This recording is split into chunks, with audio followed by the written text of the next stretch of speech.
Selamat sore dan selamat berbakti di dalam nama Tuhan Yesus Kristus. Kita sampai pada pelajaran Wahyu 13b ayat yang ke-16 sampai 18.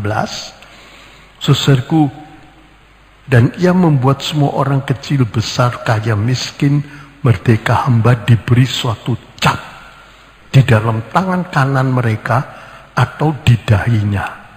Ini cap antikris. Di dalam bahasa Yunani itu disebut charagma. Itu artinya stempel atau diukir. Jadi ini suatu cap atau ukiran meterai. Saudaraku, jadi terjemahan lama baru tanda, bahasa Inggris mark, itu lebih cocok disebut capnya antikris. Dan capnya ini 666. Orang-orang seringkali menafsirkan capnya antikris ini secara harfiah. Saudaraku, kita lihat dulu, saudaraku, waktu keluar TV yang pertama mereka bilang, wah ini antikris. Jangan beli antikris. Ini patung atau gambar bisa bicara. Dulu orang kagum-kagum dengan teknologi. Kemudian kita melihat kredit card. Itu kredit card bisa mengandung angka begitu banyak. Bisa 666 18 digit. Mereka bilang, awas ini. Ini meterainya antikris. Capnya antikris. Kira-kira 40 tahun lalu begitu, orang Kristen tidak mau punya kartu kredit. Itu capnya antikris. Itu nanti mengatur perdagangan. Saudaraku, itu kemajuan ilmiah. Saudaraku, ada macam-macam. Saat sekarang yang terakhir itu chip. Di dalam tulang Elisa nomor 16 dan tulang Elisa nomor 80 ini diterangkan panjang lebar. Saudara bisa membacanya lagi, saudaraku. Dan mereka bilang ini chip, ini capnya antikris. Pernah ada satu hamba Tuhan dari Korea, saudaraku, dia ingin sharing, oke, kita ajak. Dan semua hamba-hamba Tuhan yang ada, hanya beberapa puluh, mereka saya persilahkan dia bicara. Ini capnya antikris.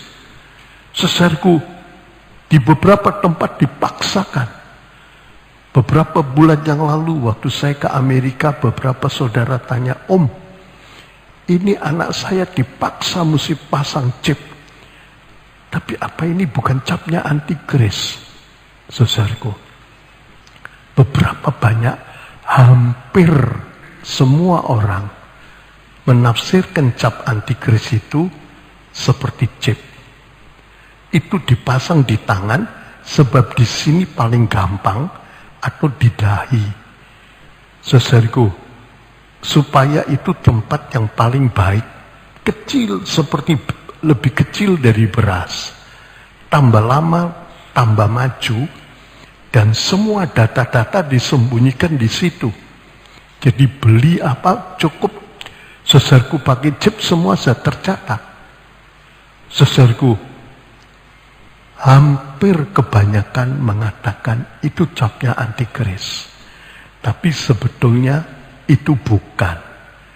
Capnya antikris bukan hurufiah. Ini semua terpengaruh karena kaget dengan teknologi modern. Bisa begitu, saudaraku. Tapi kita lihat, iblis itu tahu yang paling sempurna itu cuma Allah. Jadi dia niru. Saudaraku, meterai antikris itu bukan angka 666 atau chip atau semacam itu. Itu cuma mainannya meterai antikris. Itu bukan yang sesungguhnya. Yang sesungguhnya jauh lebih dahsyat. Apa?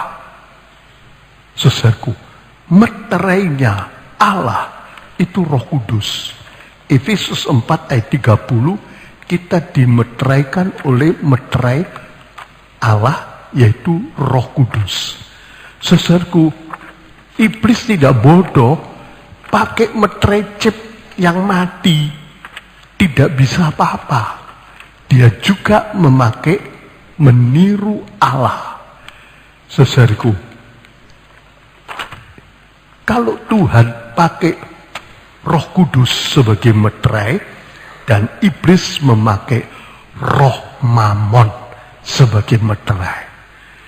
Ini Efesus 4:30, Roh Kudus itu meterai Allah, meterai antikris itu roh Mamon. Saudaraku, di dalam satu raja-raja itu Soleman setiap tahun membawa masuk 666 talenta emas. Saudaraku, itu menceritakan tentang uang atau harta. Saudara, itu adalah angka Mamon, angka uang, angka harta. Zaman dulu uang itu berbentuk perak atau emas. Saudara lihat 666 itu adalah angka manusia. Manusia diciptakan pada hari ke-6. Dan ini roh Mamon. Ini yang menjadi meterai antikris. Saudaraku, bukan benda mati, tetapi roh. Kalau Roh Kudus itu jadi meterai kita, itu jadi Tuhan kirim Roh Kudus di dalam kita, kita berubah luar biasa. Bukan oleh kuat dan gagah, melainkan oleh roh. Murid-murid tanpa Roh Kudus loyo, tidak bisa apa-apa. Waktu mereka penuh dengan Roh Kudus, mujizat terjadi. Mereka berani, penuh hikmat dan akal budi. Setan tidak bodoh memakai cuma chip. Biarpun itu hebat, tapi tidak berarti. Tapi kalau ada roh Mamon, itu luar biasa. Saudaraku, roh Mamon itu dimulai dengan cinta uang. Ya, kita lihat cinta uang itu akar segala jenis kejahatan. 1 Timotius 6 ayat 9 dan 10. Saudaraku, kalau orang cinta uang itu bisa muncul segala macam kejahatan. Bahkan bisa membunuh, bisa menipu, bisa menjual diri, bisa menggelapkan dan macam-macam. Ingin uang, cinta uang, itu akarnya segala jenis kejahatan. Saudaraku, dan kita lihat hampir semua orang itu cinta uang. Bahkan juga orang beriman. Saudaraku, sebetulnya kita bisa bebas. Tandanya bisa berpada. Saudaraku, uang tidak sampai membuat kita berdosa. Uang tidak jadi tuan kita, tapi hamba. Saudaraku, bisa dipercaya uang. Tapi praktis seluruh dunia, hampir semua, itu cinta uang. Dan ini akarnya segala jenis kejahatan. Kita lihat korupsi itu luar biasa. Bukan orang kecil, orang berpendidikan, orang berkedudukan, orang kaya. Saudaraku, orang yang tinggi-tinggi. Saudaraku, padahal uangnya itu sampai mati itu tidak akan habis dimakan. Tapi keinginan itu kuat. Cinta akan uang. Dan itu begitu kuat menguasai manusia. Dan itu sumbernya segala macam kejahatan. Saudaraku, kedua, uang itu bisa jadi tuan. Ada dua tuan. Allah atau Mamon.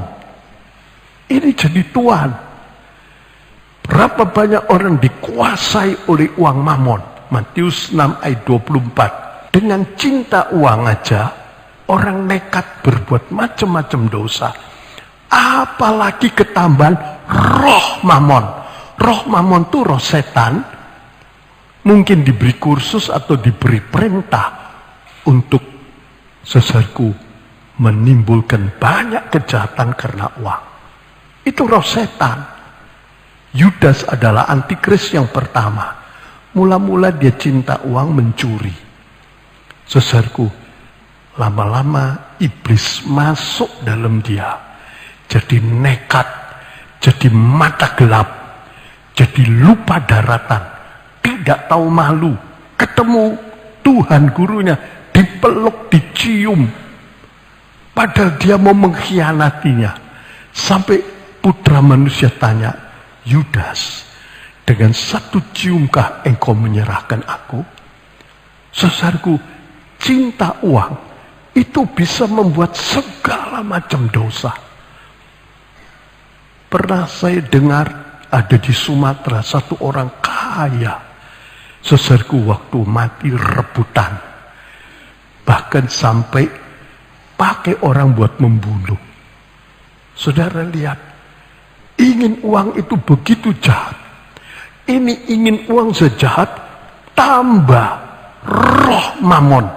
Sehingga dosanya meningkat tingkat yang kedua.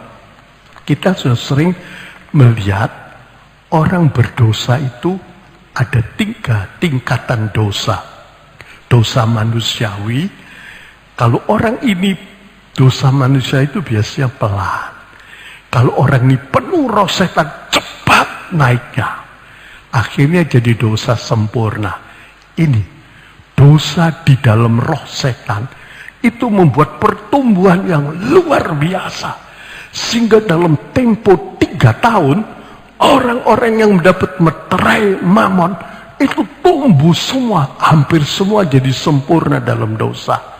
Luar biasa. Tidak disebut angkanya untuk sempurna dalam kesucian 144.000. Ini pasti lebih banyak.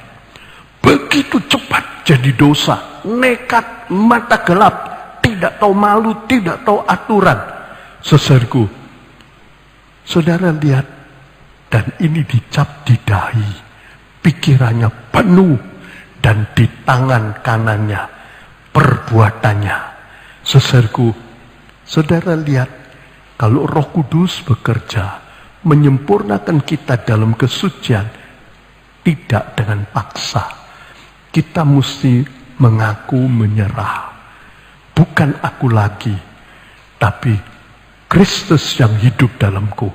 Tapi roh mamon ini menguasai, dipaksa, dicepit, ditipu, dijerat, saudaraku, sehingga dosanya jadi luar biasa.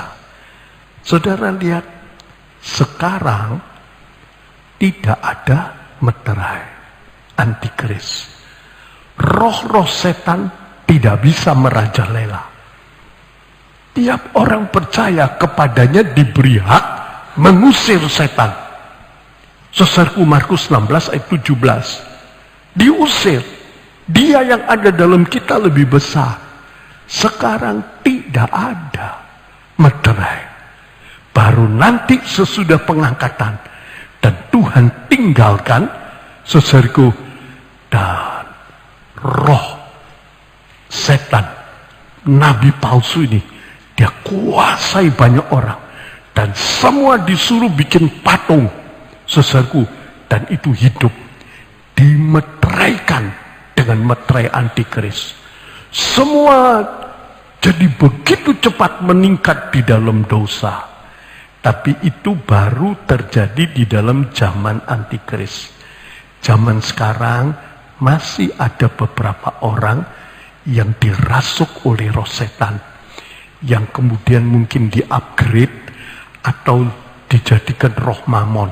Tidak terlalu sulit buat setan. Saudaraku, setan itu pinter loh saudara. Tidak sekolah semua setan itu. Tidak ada SD setan, SMP, SMA setan. Mereka jago-jago. Saudaraku, sebab makhluk di dalam alam roh itu asalnya dari malaikat yang jatuh, itu sangat cerdas. Saudaraku, Mungkin di upgrade 5 menit sudah bisa jadi roh mamon. Atau lebih lama. Dan mereka menguasai. Sekarang belum bisa. Apalagi masuk di dalam orang beriman. Diusir dan pergi. Tetapi zaman antikris Tuhan sudah tinggalkan. Dan setan bekerja dengan bebas. Saudaraku, kita harus hati-hati. Jangan bingung dengan cap. Memang, saudaraku, chip ini lebih baik jangan. Kenapa?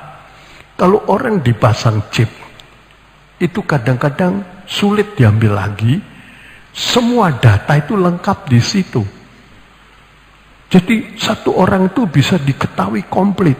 Uangnya berapa, dia ada di mana, masa lalunya gimana, apa-apanya, masuk di situ semua.